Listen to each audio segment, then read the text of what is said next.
ನಮಸ್ಕಾರ ಎಲ್ಲರಿಗೂ. ತುಳಸಿ ಗಿಡ ಚೆನ್ನಾಗಿ ಬೆಳೆಯಲು ಏನು ಮಾಡಬೇಕು? ದಿನಕ್ಕೆ 4 ರಿಂದ 6 ಗಂಟೆ ಕಾಲ ಸೂರ್ಯನ ಬೆಳಕು ಬೇಕು. ಮಣ್ಣು ಒಣಗಿದಾಗ ಮಾತ್ರ ನೀರು ಹಾಕಿ, ನೀರು ನಿಲ್ಲದಂತೆ ಡ್ರೈನೇಜ್ ಚೆನ್ನಾಗಿರಲಿ.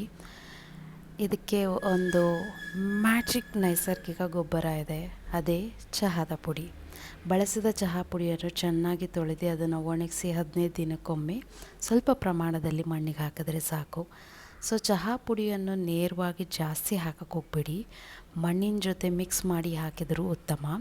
ಇಲ್ಲ ವಾರಕ್ಕೊಮ್ಮೆ ನೀರಿನಲ್ಲಿ ಬೆರೆಸಿ ಲಿಕ್ವಿಡ್ ಫರ್ಟಿಲೈಸರ್ ಆಗಿ ಕೂಡ ಬಳಸಬಹುದು.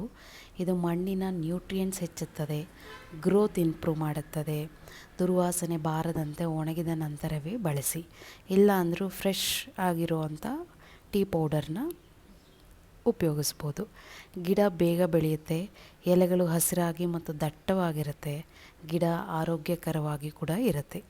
ಸೊ ಹೀಗೆ ಕಾಣೋ ತುದಿ ಎಲ್ಲನೂ ಜಸ್ಟ್ ಹೂವು ಬಂದಾಗೆಲ್ಲನೂ ಕಟ್ ಮಾಡಿ ಮತ್ತೆ ಗಿಡದ ಬುಡಕ್ಕೆ ಹಾಕ್ಕೊಳ್ಳಿ. ಸೊ ಅದು ಕೂಡ ಒಳ್ಳೆ ಫರ್ಟಿಲೈಸರ್ ಆಗಿ ವರ್ಕ್ ಆಗುತ್ತೆ.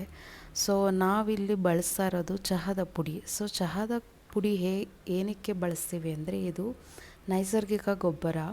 ಅದಕ್ಕೋಸ್ಕರ ಮನೆಯಲ್ಲೇ ಬಳಸಿದ ಚಹಾದ ಪುಡಿಯನ್ನು ಹಾಕ್ಬೋದು.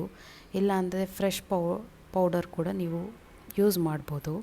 ಅದನ್ನು ಬೇಕಿದ್ದರೆ ಚೆನ್ನಾಗಿ ನೀರಿನಲ್ಲಿ ತೊಳೆದು ಹಾಲು ಮತ್ತು ಸಕ್ಕರೆ, ನೀವೇನಾದರೂ ಉಪಯೋಗಿಸಿರೋದಾಗಿದ್ದರೆ ಹಾಲು ಮತ್ತು ಸಕ್ಕರೆಯನ್ನು ಸಂಪೂರ್ಣವಾಗಿ ಹೋಗಲು ಬಿಟ್ಟು ನೆರಳಿನಲ್ಲಿ ಚೆನ್ನಾಗಿ ಒಣಗಿಸಿ ನಂತರ ಗೊಬ್ಬರವಾಗಿ ಕೂಡ ಉಪಯೋಗಿಸ್ಬೋದು. ಇದನ್ನು ನೇರವಾಗಿ ಬೇರುಗಳ ಮೇಲೆ ಹಾಕಬೇಡಿ, ಮಣ್ಣಿನ ಮೇಲ್ಭಾಗದಲ್ಲಿ ಸ್ವಲ್ಪವಾಗಿ ಚೆಲ್ಲಿಬಿಟ್ಟು ನಂತರ ಮಣ್ಣಿನ ಜೊತೆ ನಿಧಾನವಾಗಿ ಅದಾಗದೆ ಮಿಕ್ಸ್ ಆಗುತ್ತೆ. 15 ದಿನಕ್ಕೊಮ್ಮೆ ಸ್ವಲ್ಪ ಪ್ರಮಾಣದಲ್ಲಿ ಹಾಕಿದ್ರೂ ಸಾಕು, ತುಂಬ ಚೆನ್ನಾಗಿ ವರ್ಕ್ ಆಗುತ್ತೆ. ಇದನ್ನು ಲಿಕ್ವಿಡ್ ಫರ್ಟಿಲೈಸರ್ ಆಗಿ ಹಾಕಿದರೆ ನೀರಿನಲ್ಲಿ ಹಾಕಿಬಿಟ್ಟು ಇದು ಮಾಡಿ.